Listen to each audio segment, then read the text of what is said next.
Hi, investing ജേണിയുടെ പുതിയ വീഡിയോയിലേക്ക് എല്ലാവർക്കും സ്വാഗതം. അപ്പോൾ ഇന്നത്തെ ടോപ്പിക് എന്താണെന്ന് പറഞ്ഞിട്ടുണ്ടെങ്കിൽ നമ്മുടെ മാർക്കറ്റ് ക്രാഷ് ആണ്. നമ്മുടെ നിഫ്റ്റി ആയിക്കോട്ടെ, നമ്മുടെ സ്മോൾ ക്യാപ്പ് ഇൻഡെക്സ് ആയിക്കോട്ടെ, മിഡ് ക്യാപ്പ് ഇൻഡെക്സ് ആയിക്കോട്ടെ, എല്ലാം തന്നെ ഇന്ന് നല്ല രീതിയിൽ കറക്റ്റ് ചെയ്തിട്ടുണ്ടായിരുന്നു. അതിൽ സ്മോൾ ക്യാപ്പ് ഇൻഡെക്സ് ആണെങ്കിൽ കുറച്ച് ദിവസമായിട്ട് ഇടിഞ്ഞുകൊണ്ടിരിക്കുക തന്നെയാണ്. ഈ ഒരാഴ്ച മൊത്തം ഇടിച്ചിലായിരുന്നു. 2.1% വലിയൊരു ഇടിവാണ് നമുക്ക് ഇന്ന് സ്മോൾ ക്യാപ്പ് ഇൻഡെക്സിൽ കിട്ടിയത്. അപ്പം എന്താണ് ഈ ഇടിവിൻ്റെ കാരണം? അപ്പോൾ ഓരോ അനലിസ്റ്റുകളും ഓരോ അഭിപ്രായമാണ് പറഞ്ഞുകൊണ്ടിരിക്കുന്നത്. കുറേ ആൾക്കാർ പറയുന്നത് എന്താണെന്ന് പറഞ്ഞിട്ടുണ്ടെങ്കിൽ നമ്മുടെ US താരിഫ് റിലേറ്റഡ് ആയിട്ടുള്ള പ്രശ്നങ്ങൾ, അല്ലെ, ഇന്ത്യയും US തമ്മിലൊരു ട്രേഡ് ഡീല് ഇതുവരെ ഉണ്ടാക്കാൻ പറ്റിയിട്ടില്ല. അപ്പോൾ അത് കാരണമാണ്, അതിൻ്റെ ഡെഡ് ലൈൻ അടുത്ത് തുടങ്ങിയിട്ടുണ്ട്, അപ്പോൾ അതുകൊണ്ടാണ് മാർക്കറ്റ് ഇടിയുന്നതെന്നാണ് കുറേ പേര് പറയുന്നത്. പിന്നെ വേറൊരു റീസൺ എന്ന് പറഞ്ഞിട്ടുണ്ടെങ്കിൽ നമ്മുടെ FIIs കണ്ടിന്യൂസ് ആയിട്ട് സെല് ചെയ്തുകൊണ്ടിരിക്കുകയാണ്. ഇപ്പോൾ ഇന്നത്തെ ദിവസമാണെങ്കിലും FIIs നല്ല രീതിയിൽ സെല്ലിംഗ് നടത്തിയിട്ടുണ്ട്. അപ്പോൾ അതുകൊണ്ടാണ് മാർക്കറ്റ് ഇടിയുന്നത്. DIIs നല്ല രീതിയിൽ വാങ്ങിച്ചിട്ടുണ്ടെങ്കിലും FIIസിൻ്റെ ആ ഒരു സെല്ലിംഗ് മോഡിലോട്ടുള്ള പോക്ക് കാരണമാണ് മാർക്കറ്റ് ഇടിയുന്നത്. അതൊരു റീസൺ ആണോ എന്ന് ചോദിച്ചു കഴിഞ്ഞിട്ടുണ്ടെങ്കിൽ അതൊരു റീസൺ ആണ്. അപ്പോൾ ഇതുപോലെ കുറേ അധികം കാര്യങ്ങൾ, കുറേ എക്സ്പ്ലനേഷൻസ് ഓരോരുത്തരും മുന്നോട്ടേക്ക് വെക്കുന്നുണ്ട്. അപ്പം നമ്മളിവിടെ എന്താണ് ചെയ്യേണ്ടത്? നമ്മളിവിടെ ചെയ്യേണ്ട കാര്യം, ഈ റീസൺസിൻ്റെ പിന്നാലെ പോകുന്നതിന് പകരം നമ്മൾ ചെയ്യേണ്ടത് നമ്മളെ സ്റ്റോക്ക്, അല്ലെ, നമ്മൾ എടുത്തേക്കുന്ന സ്റ്റോക്ക് അല്ലെങ്കിൽ നമുക്ക് കൺവിക്ഷൻ ഉള്ള സ്റ്റോക്ക്, നാളെ പെർഫോം ചെയ്യാൻ ഏറ്റവും കൂടുതൽ പൊട്ടൻഷ്യലുള്ള സ്റ്റോക്കുകളൊക്കെ ഇപ്പം നല്ല ഡിസ്കൗണ്ടഡ് ആയിട്ടുള്ള പ്രൈസിൽ കിട്ടിക്കൊണ്ടിരിക്കുകയല്ലേ നമുക്ക്. അപ്പോൾ നമ്മൾ എന്ത് ചെയ്യുക? അങ്ങനെയുള്ള സ്റ്റോക്കുകൾ മെല്ലെ അതിൽ അക്യുമുലേഷൻ കൂട്ടിക്കൊണ്ടിരിക്കുക. അതുമാത്രമേ നമുക്ക് ചെയ്യാൻ വേണ്ടി പറ്റുള്ളൂ. അല്ലാതെ മാർക്കറ്റ് എന്തുകൊണ്ട് ഇടിഞ്ഞു എന്നറിഞ്ഞിട്ട് നമുക്ക് പ്രത്യേകിച്ചൊന്നും കിട്ടാനുള്ളതില്ല. നമ്മൾ ആ ഒരു കാര്യം അറിയുന്നതിന് മുന്നേ എല്ലാവരും ഈ കാര്യം അറിയും. നമ്മളൊരു ന്യൂസ് കാണുന്നതിന് മുന്നേ വലിയ ഇൻവെസ്റ്റേഴ്സൊക്കെ, അല്ലെങ്കിൽ നല്ല പൈസ ഉള്ള, നല്ല കൂടുതൽ ഇൻവെസ്റ്റ്മെൻ്റ് ഒക്കെ ഉള്ള വലിയ ആൾക്കാരൊക്കെ ഈ വാർത്തകളൊക്കെ മുൻകൂട്ടി അറിഞ്ഞിട്ടുണ്ടാവും. അവരവരുടെ പൊസിഷൻസും കാര്യങ്ങളൊക്കെ സെറ്റാക്കിയതിന് ശേഷം മാത്രമേ നമ്മൾ എന്തായാലും മീഡിയ വഴിയല്ലേ നമ്മൾ കാര്യങ്ങളൊക്കെ അറിയുന്നത്, അല്ലേ? മീഡിയ വഴിയാണ് നമ്മൾ എന്ത് ചെയ്യുന്നത്? ഓരോ കാര്യങ്ങളും മനസ്സിലാക്കുന്നത്. അപ്പോൾ നമ്മൾ അറിയുന്നതിന് മുന്നേ അറിയേണ്ട ആൾക്കാരൊക്കെ ആ വാർത്ത മുൻകൂട്ടി തന്നെ അറിഞ്ഞിട്ടുണ്ട്. പിന്നെ നമുക്കതിൽ എന്ത് ചെയ്യാൻ പറ്റില്ല? നമുക്കത് വെച്ചിട്ട് പൈസ ഉണ്ടാക്കാൻ ബുദ്ധിമുട്ടായിരിക്കും. കാരണം വലിയ ആൾക്കാർ, അവരാണ് ഈ ഒരു ഗെയിമിനെ അല്ലെങ്കിൽ ഈ ഒരു മാർക്കറ്റിനെ മുന്നോട്ടേക്ക് ഡ്രൈവ് ചെയ്ത് കൊണ്ടുപോകുന്നത്. നമ്മൾ അതിൻ്റെ ഒരു ഭാഗം മാത്രം, അത്രയേ ഉള്ളൂ.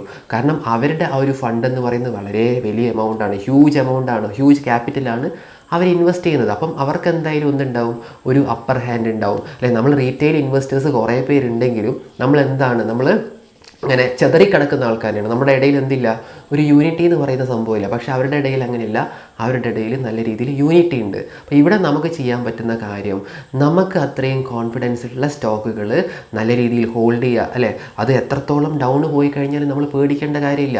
ഈ ഒരു ക്രാഷ് എത്ര കാലം നീണ്ടു നിൽക്കും, ഇതൊന്നും നമുക്ക് മുൻകൂട്ടി അറിയാൻ പറ്റുന്ന കാര്യങ്ങളല്ല. ആർക്കും തന്നെ ഇതൊന്നും പ്രെഡിക്റ്റ് ചെയ്യാൻ പറ്റില്ല. അത് നമുക്ക് ആ ഒരു ദിവസം ആകുമ്പോൾ നമുക്ക് അറിയാം എങ്ങനെയാണ് മാർക്കറ്റ് ബിഹേവ് ചെയ്യുന്നത്, മാർക്കറ്റിൻ്റെ സെൻറ്റിമെൻറ്റ്സ് എന്താണ്, അതിനനുസരിച്ച് നമുക്ക് മുന്നോട്ട് പോകാം. അല്ലാതെ ഇതിനെക്കുറിച്ച് നമ്മൾ ടെൻഷൻ അടിച്ചിരുന്നിട്ട് പ്രത്യേകിച്ചൊന്നും നമുക്ക് നേടാനുള്ളതില്ല. നമുക്ക് ചെയ്യാൻ പറ്റുന്നത് എന്താണ്? നമുക്ക് കൃത്യമായിട്ടുള്ള സ്റ്റഡി, അല്ലെ, കൃത്യമായിട്ട് നമ്മളെടുത്ത സ്റ്റോക്കിൽ നമുക്ക് കൺവിക്ഷൻ വേണമെന്നുണ്ടെങ്കിൽ നമ്മൾ എന്ത് ചെയ്യേണ്ടി വരും? നമ്മൾ നല്ല രീതിയിൽ വർക്ക് ചെയ്യേണ്ടി വരും. നമ്മൾ അതിനെക്കുറിച്ച് കൃത്യമായിട്ട് മനസ്സിലാക്കേണ്ടി വരും. അപ്പോൾ നമ്മുടെ സ്റ്റോക്ക് നല്ലതാണ്, അത് നല്ല രീതിയിൽ വളരുന്നുണ്ടെങ്കിൽ നമുക്ക് എന്ത് ചെയ്യാം? നമുക്ക് ധൈര്യത്തോട് തന്നെ നമുക്കത് ഹോൾഡ് ചെയ്യാം. ഇന്നല്ലെങ്കിൽ നാളെ തീർച്ചയായിട്ടും അത് എന്ത് ചെയ്യും? നല്ല രീതിയിലുള്ള റിട്ടേൺസ് തന്നെ നമുക്ക് ഉണ്ടാക്കി തരും. പക്ഷെ ഒരു കാര്യമുണ്ട്, ഈ ഒരു ജേണിയിൽ ആ കമ്പനി അതിൻ്റെ പെർഫോമൻസ് അതേപോലെ തന്നെ മുന്നോട്ട് കൊണ്ടുപോകണം. അല്ലെങ്കിൽ വലിയ പ്രശ്നമൊന്നുമില്ലാതെ നല്ല രീതിയിൽ മുന്നോട്ട് പോകുന്ന കമ്പനിയാണെങ്കിൽ, അല്ലെ, ചെറിയ ഫ്ലക്ച്വേഷൻസ് ഒക്കെ അങ്ങോട്ടും ഇങ്ങോട്ടൊക്കെ വരും. ഇപ്പോഴും ഒരേപോലെ തന്നെ നല്ല രീതിയിൽ തന്നെ മുന്നോട്ട് പോകണം നിർബന്ധമില്ല. ബിസിനസ് അല്ലേ, എല്ലാ സമയത്തും നല്ല രീതിയിൽ തന്നെ മുന്നോട്ട് പോകണമെന്നില്ല. ചെറിയ ഏറ്റക്കുറച്ചിലുകളൊക്കെ വന്നേക്കാം. പക്ഷേ നമ്മൾ ഒരു ബിഗ് പിക്ചറിൽ നമ്മൾ നോക്കിക്കഴിയുമ്പം നല്ല രീതിയിൽ തന്നെ നമ്മുടെ സ്റ്റോക്ക് പെർഫോം ചെയ്യുന്നുണ്ടെങ്കിൽ നമുക്കതിനെ ധൈര്യമായിട്ട് ഹോൾഡ് ചെയ്യാം. പക്ഷേ ഇവിടെ ഒരു കാര്യമുള്ള എന്താണെന്ന് പറഞ്ഞിട്ടുണ്ടെങ്കിൽ, നമ്മൾ ഹോൾഡ് ചെയ്യുന്ന സ്റ്റോക്ക് ഫണ്ടമെൻ്റലി ഭയങ്കര മോശമാണ്, അല്ലെങ്കിൽ മോശമായിട്ടുള്ള സ്റ്റോക്കാണ് നമ്മൾ ഹോൾഡ് ചെയ്യുന്നത് എങ്കിൽ നമുക്കൊന്നും പറയാൻ വേണ്ടി പറ്റില്ല. നല്ല സ്റ്റോക്കാണെങ്കിൽ എന്തായാലും എന്ത് ചെയ്യും? ഒരു ക്രാഷ് കഴിഞ്ഞിട്ടുണ്ടെങ്കിൽ ആ ക്രാഷോട് കൂടെ തന്നെ ആ സ്റ്റോക്ക് വീണ്ടും മുന്നോട്ടേക്ക് കയറി വരും. എപ്പോഴും അങ്ങനെ വരണമെന്ന് ചോദിച്ചാൽ അതും നമുക്ക് പറയാൻ പറ്റില്ല. നല്ല സ്റ്റോക്കാണെങ്കിൽ എന്തായാലും പെട്ടെന്ന് തന്നെ കുറേ കാലമൊന്നും എന്ത് ചെയ്യില്ല, ഒരേ ഇരിപ്പിലിരിക്കില്ല, അതെന്തായാലും കയറി വരിക തന്നെ ചെയ്യും. പക്ഷേ മോശം സ്റ്റോക്കാണെങ്കിൽ നമുക്കൊന്നും പറയാൻ പറ്റില്ല. അതൊരിക്കലും ഇടിഞ്ഞു കഴിഞ്ഞാൽ പിന്നെ കുറേ കാലത്തേക്ക് അനങ്ങാതെ അങ്ങനെ തന്നെ കിടക്കും, അല്ലെങ്കിൽ താഴത്തോട്ടേക്ക് ഇങ്ങനെ പോയിക്കൊണ്ടിരിക്കും, അല്ലെ? ഷെയർ പ്രൈസ് ഇങ്ങനെ കുറഞ്ഞ് പോയിക്കൊണ്ടിരിക്കും. അപ്പോൾ നമ്മൾ ഹോൾഡ് ചെയ്യുന്ന സ്റ്റോക്കിനാണ് ഇമ്പോർട്ടൻസ്. നമ്മൾ ഹോൾഡ് ചെയ്യുന്ന സ്റ്റോക്ക് ഏത് രീതിയിലുള്ള സ്റ്റോക്കാണ്? നല്ല സ്റ്റോക്കാണെങ്കിൽ ആരും പേടിക്കേണ്ട കാര്യമൊന്നുമില്ല, ധൈര്യമായിട്ട് ഹോൾഡ് ചെയ്യുക. ഉറപ്പായിട്ടും നിങ്ങളുടെ സ്റ്റോക്ക് വീണ്ടും പഴയ ലെവലിലേക്കും അതിൻ്റെ മുകളിലേക്കും പോയിക്കൊണ്ടേയിരിക്കും.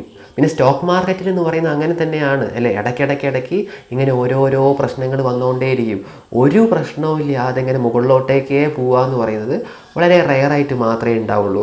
അതിനുവേണ്ടി നമ്മൾ ഫണ്ട് മാറ്റി വയ്ക്കുക, അതൊക്കെ മണ്ടത്തരമാണ് അല്ലേ. ഇതേപോലത്തെ ഇടിച്ചിലൊക്കെ വരും, ഇടയ്ക്കിടയ്ക്ക് ഇങ്ങനത്തെ ഇടിവൊക്കെ ഉണ്ടാവും. ആ സമയത്ത് നമ്മുടെ കയ്യിൽ പൈസ ഉണ്ടെങ്കിൽ നമുക്കതിലിടാം. അപ്പോൾ നമുക്ക് ഭാഗ്യം ഉണ്ടെങ്കിൽ നമുക്ക് ആ ഒരു ഓപ്പർച്യൂണിറ്റി കിട്ടും അല്ല. ഇങ്ങനെയുള്ള ഇടിവൊക്കെ എന്തായാലും ഇടയ്ക്കിടയ്ക്ക് ഉണ്ടാവും. അപ്പോൾ നമുക്ക് വേണേൽ എന്ത് ചെയ്യാം, ചെറിയൊരു എമൗണ്ട് നമുക്ക് വേണേൽ മാറ്റി വയ്ക്കാം. ഇങ്ങനെ ഭയങ്കരമായിട്ട് ഒരു കറക്ഷൻ അല്ലെങ്കിൽ ഇടയ്ക്കിടയ്ക്ക് ഉണ്ടാവുന്ന ഇങ്ങനെയുള്ള കറക്ഷനിൽ നമുക്ക് വേണമെങ്കിൽ ചെറിയ ഒരു പൈസ മാറ്റി വെച്ചിട്ട് അതിൽ ഇൻഫ്യൂസ് ചെയ്യാം, അത് കുഴപ്പമൊന്നുമില്ല. പക്ഷെ അത് എപ്പോഴാണ് വരുമോ നമുക്ക് മുൻകൂട്ടി പ്രെഡിക്റ്റ് ചെയ്യാൻ വേണ്ടി പറ്റില്ല. ഇനി അത് വന്നു കഴിഞ്ഞാൽ എത്ര ദിവസം നീണ്ടു നിൽക്കും അതും നമുക്ക് പറയാൻ വേണ്ടി പറ്റില്ല. പക്ഷേ ഈ ഒരു കറക്ഷൻ എന്തായാലും വലിയൊരു കാലമൊന്നും നീണ്ടു നിൽക്കില്ല എന്ന് തന്നെയാണ് ഞാൻ വിചാരിക്കുന്നത്. വളരെ ഫാസ്റ്റായിട്ട് തന്നെ റിക്കവർ ചെയ്ത് കയറാനാണ് ചാൻസ് കൂടുതൽ. കാരണം ഒരു ബിയർ മാർക്കറ്റ് ഇപ്പോൾ ജസ്റ്റ് കഴിഞ്ഞതേ ഉള്ളൂ. ആ ബിയർ മാർക്കറ്റിന് ശേഷം മാർക്കറ്റ് ഒന്ന് റിവൈവ് ചെയ്ത് ഏകദേശം ഓൾ ടൈം ഹൈൻ്റെ അടുത്ത് എത്തിയിട്ടുണ്ടായിരുന്നു.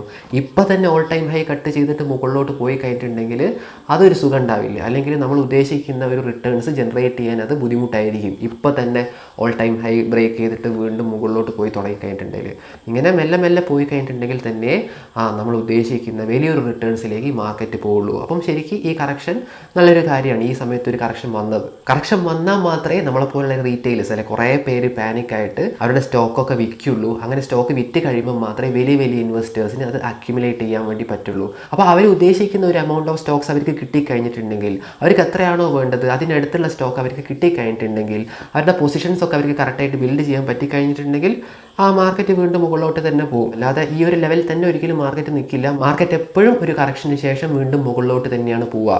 നമ്മുടെ പോലുള്ള റീറ്റെയിലേഴ്സിൻ്റെ ഒരു ഗുണം എന്താണെന്ന് പറഞ്ഞിട്ടുണ്ടെങ്കിൽ നമ്മുടെ ക്യാപിറ്റലിൻ്റെ ആ ഒരു സൈസ് വളരെ ചെറുതാണ്. അതുകൊണ്ട് തന്നെ നമുക്ക് എന്ത് ചെയ്യാം, പെട്ടെന്ന് തന്നെ എക്സിറ്റ് ചെയ്യാനും പെട്ടെന്ന് തന്നെ പൊസിഷൻസ് എടുക്കാനൊക്കെ പറ്റും. പക്ഷേ വലിയ ഇൻവെസ്റ്റേഴ്സിൻ്റെ കേസ് അങ്ങനെയല്ല.